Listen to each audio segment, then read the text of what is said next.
CH అగ్రహారంలో నిజంగా ఒక sad బాధాకరమైన విషయం జరిగింది. ఒక ఇన్సిడెంట్. చిన్న పసిపాప, ఒక 2 ఇయర్స్ పసిపాప అనేది పాప మిస్ అవ్వడం చాలా బాధాకరం. ఎందుకు మిస్ అయిందా అని చెప్పేసి గత 5 రోజుల నుంచి వాళ్ళ 5వ రోజు మిస్ అయ్యి పాప 6th జూన్ నాడు మిస్ అయింది. దాదాపు 12 గంటల సమయంలో మిట్ట మధ్యాహ్నం. వాళ్ళ నాన్నగారితో ఆ పాపకు చాలా అటాచ్మెంట్ ఉంది. వాళ్ళ నాన్నగారు పనికి వెళ్తున్నారని చెప్పేసి వాళ్ళ నాన్నగారు వెనకాలే పరిగెత్తింది ఆ పాప. బట్ స్టిల్ పాప పనికి వచ్చేసిందని చెప్పేసి వాళ్ళ నాన్నగారు మళ్ళీ ఇంటికి దేపెట్టడం జరిగింది. వాళ్ళ తల్లికి కూడా అప్పచెప్పడం జరిగింది. తల్లి ఎందుచేతనో మూలనో లోపలికి చిన్న పాప, వాళ్ళ ఇంకొక రెండో పాప కూడా ఉంది. ఆ పాప ఏడుస్తుందని తల్లి బయట పాప ఆడుకుంటుంది, ఎప్పటిలాగానే ఆడుకుంటుంది కదా అని చెప్పేసి ఒక హాఫ్ అన్ అవర్ కి ఆ చిన్న పాపని అటెండ్ అవ్వడం జరిగింది లోపలికి వెళ్ళి. ఈ half an hour 11:50 to 12:20 period లో ఈ హాఫ్ అన్ అవర్ లోనే ఆ పాప మిస్ అవ్వడం జరిగింది. తర్వాత వాళ్ళ నాన్నగారికి కూడా 12:20 కాల్ వచ్చింది, ఇలా పాప మిస్ అయినట్టు. అప్పటి నుంచి మన పోలీస్ వాళ్ళు కూడా చాలా యాక్టివ్ గా ఒక 150 మెంబర్స్ ని కూడా డిప్లాయ్ చేసి ఇక్కడ వాళ్ళని సర్చింగ్ లో పెట్టడం కూడా జరిగింది. మొత్తం అంత పాప కనిపించే వరకు కూడా ఎస్పీ గారి ఆదేశాలు, అలాగే మా ఆదేశాలు కూడా ఉన్నాయి. పాప కనిపించే వరకు కూడా ఈ ఆపరేషన్ కొనసాగించమని చెప్పేసి. ఈ ప్రాంతం ఒకసారి మనం చూసుకుంటే ప్రాంతం కూడా చాలా మారుమూల ప్రాంతం. ఇంకా నెక్స్ట్ వచ్చేసి కొండ, దాదాపు కొండ మీకు కొన్ని ఫీట్ అడుగుల్లోనే ఉంటది. కాబట్టి ఈ జంతువులు తీసుకెళ్లే అవకాశం కూడా ఉందేమో చెప్పేసి ఆ యాంగిల్ కూడా వెరిఫై చేయడం జరిగింది. స్నిఫర్ డాగ్స్ పెట్టి పాప ఆట వస్తువులు కానీ ఇవన్నీ కూడా స్నిఫ్ చేపించి ఆ స్నిఫింగ్ డాగ్స్ తోటి ట్రాక్ చేయడం కూడా జరిగింది. అది కూడా కుదరలేదు. అది కూడా పెద్ద రిజల్ట్ ఏం రాలేదు. తర్వాత రెండో యాంగిల్ వచ్చేసి రిలేటివ్స్ వాళ్ళు ఏమన్నా కక్ష సాధింపు చర్యల కింద ఏమన్నా పాపని ఏమన్నా కిడ్నాప్ చేశారా అన్న యాంగిల్ కూడా వీళ్ళు పోలీస్ వాళ్ళు వెరిఫై చేయడం జరిగింది.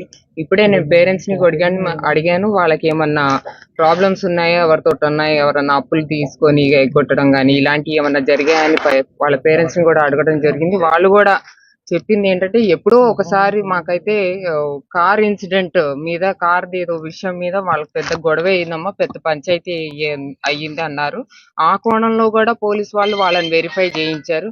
అలాగే మన దారి కూడా ఉన్న సీసీ కెమెరాస్ కూడా వాళ్ళు వెరిఫై చేయించడం జరిగింది. బట్ ఏదైనా సరే పాప కనిపించే వరకు మటుకు ఈ ఆపరేషన్ కొనసాగించవలసిందిగా నేను డిఎస్పీ గారిని కూడా రిక్వెస్ట్ చేశాను. అలాగే ఎస్పీ గారి ఆదేశాలు కూడా ఈ పాప కనిపించే వరకు కంపల్సరీగా ఈ ఆపరేషన్ కొనసాగించాలని.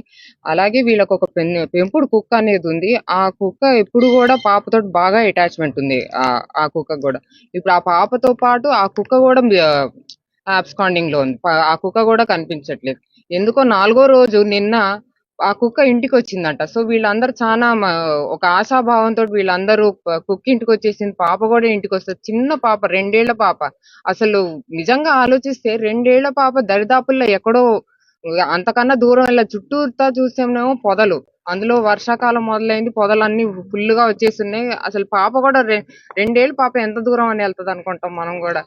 కానీ ఆ కుక్క కూడా దాన్ని ట్రేస్ చేద్దామంటే నిన్న ఊరుమని వర్షం పడింది. ఆ కుక్క కూడా సడన్ గా ఇది మిస్ అవడం కూడా జరిగింది. వాళ్ళ నాన్నగారు కూడా ఆ కుక్కని ట్రాక్ చేస్తుంటే ఆ కుక్క కూడా వాళ్ళ నాన్నగారి మీద తిరగబడింది. సో ఇదంతా ఎందుకో యానిమల్స్ మీద చాలా సస్పిషియస్ గా ఉన్నాము. యానిమల్స్ ఏమైనా తీసుకెళ్ళినాయి అని చెప్పేసి. చాలా మారుమూల ఇల్లు ఇది కూడా. కానీ బట్ నేను పేరెంట్స్ ని అడిగింది ఏంటంటే ఒక 20 ఇయర్స్ నుంచి కూడా వాళ్ళు ఇక్కడ ఉంటున్నారు. ఈ 20 ఇయర్స్ లో ఏమైనా ఇన్సిడెంట్ ఇలాంటి ఏమైనా భయభ్రాంతులు ఈ యానిమల్స్ వల్ల భయభ్రాంతులు మీరు ఎప్పుడన్నా గురయ్యారా అని అడిగితే అలాంటిది ఏమీ లేదు మేడం, అందుకే ఆ ధైర్యంతో నేను ఆ పాపని బయట వదిలి నేను లోపలికి వెళ్ళగలిగాను అని చెప్పింది. బట్ ఆ కోణం కూడా ఒకసారి మాకు సీరియస్ గా డౌట్ ఉంది, జంతువులు ఏమైనా తీసుకెళ్లాయా ఏంటా అని చెప్పేసి.